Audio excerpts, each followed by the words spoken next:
you, Mahek, about something that's been in the news. Stephen Miller talking about habeas corpus, the suspension thereof, in particular when we're being invaded. Listen to this sound. I'm going to get your reaction and see if you can explain to the folks at home why this is perhaps alarming some. The Constitution is clear, and that, of course, is the supreme law of the land, that the privilege of the writ of habeas corpus can be suspended in a time of invasion. So I would say that's an option we're actively looking at. Look, a lot of it depends on whether the courts do the right thing or not. I think the last thing you said there is incredibly important. Depends on what the courts do. If they want to keep having one person in some district basically lord over the entire executive branch in the entire country, things can happen, like what Stephen Miller just described there. Explain, if you would, Mahek, what he means by that and why there seems to be a great deal of uproar on the left.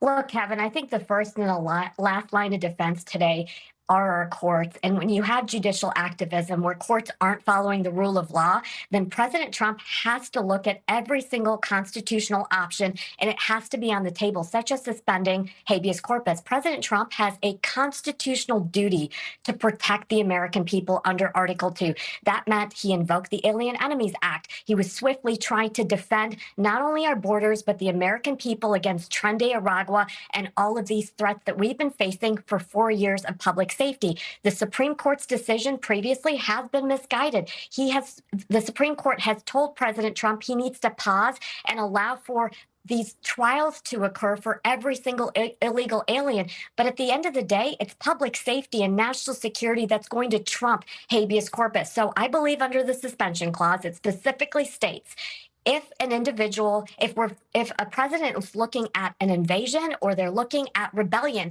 then we need to suspend habeas corpus. And I think that's where President Trump is looking today. Can we give these illegal immigrants tons of due process? I mean, our courts are going to be backlogged for years. And what about the good legal immigrants that want to come to our country? I mean, we have to look at both sides of this today. So I think Stephen Miller is correct. President Trump should be looking at suspending habeas corpus if the Supreme Court cannot understand that the rule of law is with him and not these judicial activist judges. Yeah, I'm so glad you mentioned that, too, because in effect, then, what would have happened is over the last 4 years, if you let in, I don't know, 20 million people, then you're going to try to have 20 million different court dates for people who ostensibly, some have argued, most of whom, or many of whom, broke the law just to get here. This is a fascinating legal case. You and I could talk about it all day. But very quickly, before we let you go, I just want to get your sense on one other topic. You and I have had a chance to chat off camera about this judicial activism. How concerned are you, Mahek, in the 40 seconds we have left, about this trend? I don't recall this ever happening for President Obama, and certainly not for President Biden. Well, look, Kevin, I think that the Democrats were always going to use lawfare. They couldn't win by assassinating President Trump. They couldn't win by stopping him to go on every single ballot as he continued to move and win this election. So what are they trying to do now? They're trying to stop President Trump through judicial activism. And what we need today is expedited removal of illegal immigrants, not bureaucrat delays. So again, I'm calling on the Supreme Court. They are the last line of defense. And I think a lot of these judicial activist judges should not have their positions. I think it's such a disgrace, and I'm calling on Congress to pass a law. We have to put an end to this madness. I think there are a great number of Americans who would certainly agree with that. Mahek Cook joining us today from the great state of Ohio. Mahek, great to see you, my friend. Thank you so much.